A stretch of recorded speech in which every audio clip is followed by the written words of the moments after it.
यो भिडियो हेर्नुस् त बाटोको किनारमा बसी आमा बिराली भिख माग्दैछिन् र उनीले केही नपाएपछि उदास हुँदै फर्किरहेक हुन्छिन्।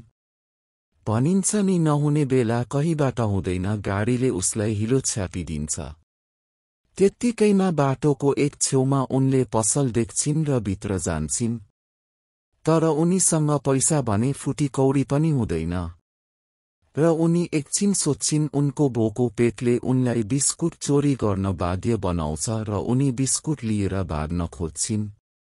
तर त्यो पसलको मालिकले बिस्कुट लिएर भाग्दा उसलाई देख्छ र उनीलाई समाउँछ र अन्त्यमा उनले अलिकति भए पनि बिस्कुट ल्याउँछिन्। आमाको माया अमूल्य हुन्छ, मान्छे होस् या जनावर। बिस्कुट लिएर उनी आफ्नो बच्चाहरू भएको ठाउँ फर्किन्छिन् र आफ्नो बच्चाहरूलाई मायाले खुवाउँछिन्। आमाको लागि एक लाइक गरिदिनुहोला।